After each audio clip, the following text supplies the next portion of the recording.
So your name is Heather. What do you do, Heather? I'm leadership development consultant. Ooh, a leadership development consultant? Yes. Okay, we'll try to pretend we know what that Help make leaders better. is. Okay. And what do you do for fun? Your hobbies? What? Oh, I love hanging out with friends, Cub Scouts. All right. Cub Scouts is fun.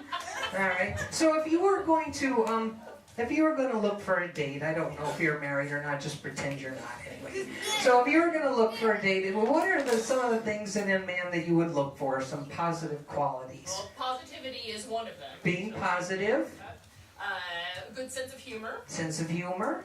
A good cook and enjoys good food. All right. A connoisseur of fine food. All right. Loves to travel. Okay. Good manager of money. Oh, but don't push it. All right. All right, and what would be some of the turn-offs? You would definitely not date a guy turn-off. What would it? Oh, God. Some sort of just doesn't bathe. Bad hygiene. All right. Is that it? They could, as long as they take a bath. And doesn't have foul language. And no foul language. All right. Well, thank goodness it's a family-friendly show. All right. So Heather, we're going to try to find you a date on the Not Burnt Out, Just Unscrewed dating game.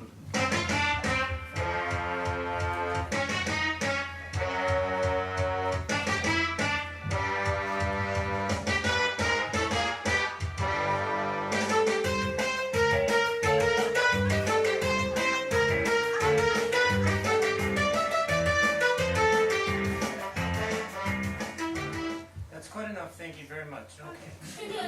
My name's Reginald Milquetoast, and this is the Just Average dating game, where we hope to find this very memorable bachelorette an evening that will at least be in her mind for a couple of weeks. Okay. Let me explain to you how the game works, and for our studio audience. We're going to give you a series of questions in which you could get to know our three bachelors, which we have behind that used shower curtain we got from the Home Depot.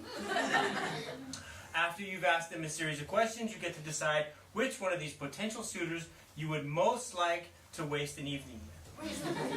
Okay, now, before we get started, why don't you tell us your name and a little bit about yourself, even though we probably won't remember by the next episode.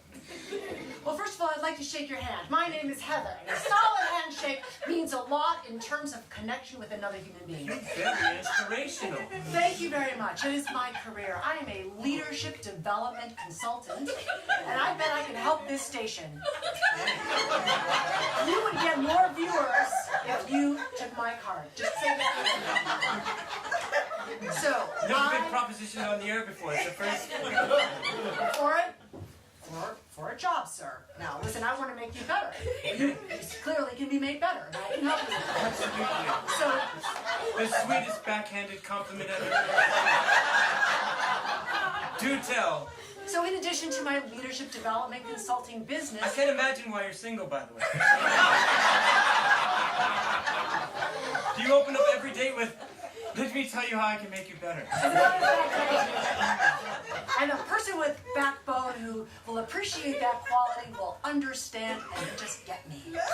In the meantime, I coach Cub Scouts how to be great young men. Oh, crushing the souls of a young child before they even have a chance to grow up.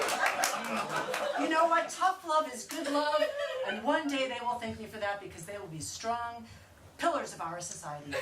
Well, all right. Before you can do any more damage to society, we're gonna try to get you a date. So, very quickly, what are some qualities that you're looking for and trying to improve, apparently? Well, I would like a man who knows how to cook, how to manage money, who has a nice car, who likes to travel, who is at least 6'2", who knows how to dress and already has built-in style. Oh wait, I'm gonna have to get my PDA out. Okay, keep going. And who, of course, bathes. Again, I can't imagine why you're single. Such random, generalized, and not overly exacting standards. I'd like to be a little bit flexible in some areas. I hate to ask, but just part of the protocol. Anything that you would be maybe a deal breaker?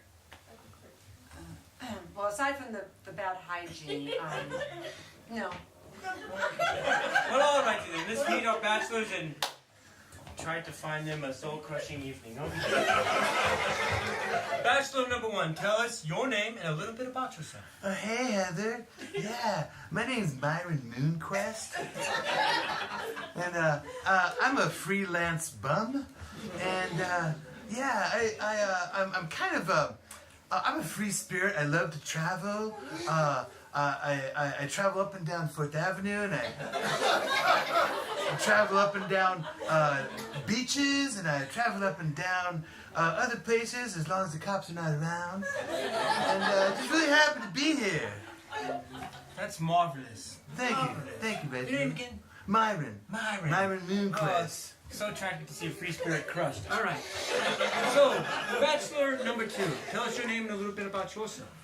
Hi, Heather. My name is Tony Thompson, and I am Tucson's top travel agent. As a matter of fact, that's my website, Tucson'sTopTravel.com. I've been in business since 1994, and I am a very solid and stable businessman. I'm doing a little well for myself, but I don't like to brag. Obviously. In my spare time, I also am the leader of Weeblo's Troop 298 in Vail. Oh, man. Fascinating. Okay. Very well organized. Okay, bachelor number 3, this is your chance to top that.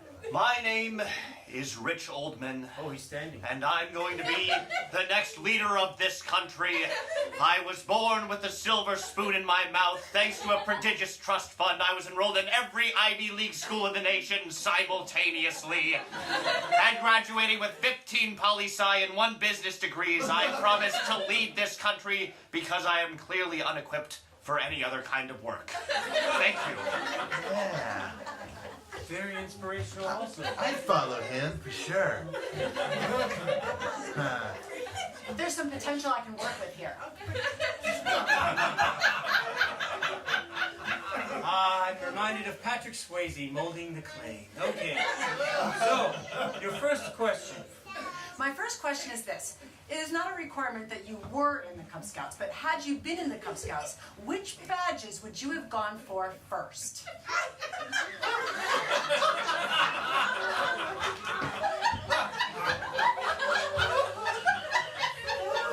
Myron? Yeah. There was quite a preamble to this question, but I'm going to kind of I shrink got it it. down. I What Cub Scout badges would you have gone to go for if you hadn't decided to become a street urchin on 4th Avenue? Well, yeah, but I mean, I was a Cub Scout for a week and a half. And the first badge that I thought I was going to get would be my cooking badge. But it turned out I got my napping badge first. So I think if I were to redo it, I'd do the cooking first so I could eat, and then I'd take a nap. Well thought out plan. Yeah. Okay, Tony, the Cub Scouts.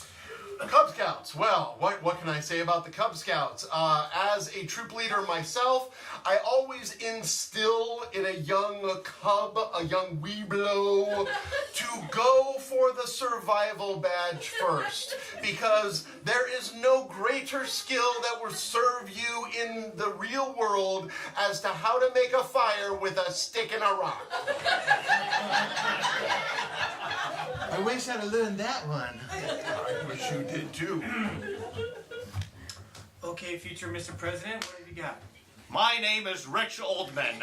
I graduated as an Eagle Scout without ever having attended a single meeting. My most impressive merit badges were in hedge fund management, tax evasion, and polo. Thank you for your support, America. I'm actually a little misty-eyed over here. Okay, I'd like to go a little bit more into the esoteric for just a moment. Oh! How do you like Which? that verbiage, audience? Okay. Who is your favorite philosopher and why? Can you quote something from them to tell me about the meaning of life that will inspire my cubs? Oh, you weren't paying attention to the first round. Okay. All right, Tony, quote a famous philosopher.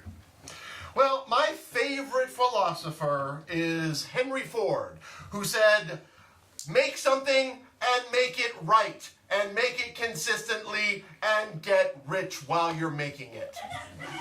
I read that on the internet. That's pretty good. Must be true then. All righty. Mr. Oldman? My name is Rich Oldman, and I believe in the philosophies passed down by those great forefathers of America, like Bill Gates, and that investment guy, Warren, whatever his name is. Anyhow, they taught me that if I have enough money, I can make a difference in America. Thank you for your support. Turning very dark and tragic. All right. Myron? Yeah. I never really learned how to read so much, but I met this guy down at the beach one day. He was cool, and he had dreadlocks, so you know he was smart. And I remember the first thing he told me, which I took to heart. He said, hey, man, take it easy. That's actually quite profound. Yeah, so I did. Take it easy. Okay. All right, I'm ready. So the last question I have is, because after all, I am a woman. You're the first person to bring your own notebook to the show. I've been taking notes the whole time. Lovely. Okay, what's your last question? Describe for me the romantic first date dinner that you would cook for me. Oh. It's a classic. That's but it wonderful works. reverse sexism. I love it. Thank you. Okay, Mr. Oldman, what kind of meal would you fix on the first date? My name is Rich Oldman, and the kind of food that I have prepared for me by my legion of cooks is of the finest quality, whether you want the Italian pastas made with the finest, freshest ingredients from scratch, or whether Al dente, of course. Yes, al dente is my running mate. Or whether you want food flown in from any part of the world, I will spare no expense to have it made for you. Thank you for your support, America. That was the most beautiful cop-out I've ever heard on this show. Thank you. All right, Myron, if you were to scrounge up some food, what would you fix? Well, it would really depend upon which day we had the date for, because Tuesdays is when the Rainbow Bakery throws out their day olds. But if it's Wednesday, we might be able to score some chicken parmesan from behind Olive Garden. And of course, if it's Thursday, that's when the Hostess Cupcake Company gets last week's gone. So we don't know. It'd be a surprise though for sure. Maybe we should hang out. Yeah, All right. I like that. Tony, the meal is going to set the tone for us. Well, I enjoy all types of cuisine and cooking. However, I believe for our first date, it would be rustic cuisine. I would build a campfire in my living room, and we would start off with a course of beans and franks, cooked over an open fire. Then we would move on to hot dogs in wheat buns with ketchup and mustard, finished up by a dessert of s'mores made with genuine Hershey milk chocolate. Man, you must be rich. Okay, I'll take number 2. Well, Heather, are you sure? Well, my notes indicate I that barely saw you consult your notes. I just want to make sure that you've made the right decision. I think I always make the right decision. Okay. Number 2. That's what I would say. Number 2. You're picking number 2. That's what I would say. It doesn't matter what you pick. Haha, it's my show. So, studio audience, you get to pick which one of these bachelors the lovely Heather gets to go home with, against her will, apparently. All right, if you want her to go home with Myron, clap your hands. Okay. With Tony. I'm actually surprised for her. and by the next president of these great United States, Mr. Old Duke. Imagine that. Something else got handed to you, sir. Congratulations. Thank you, America, for electing me on this date. I promise to serve faithfully and eliminate people like him from this country.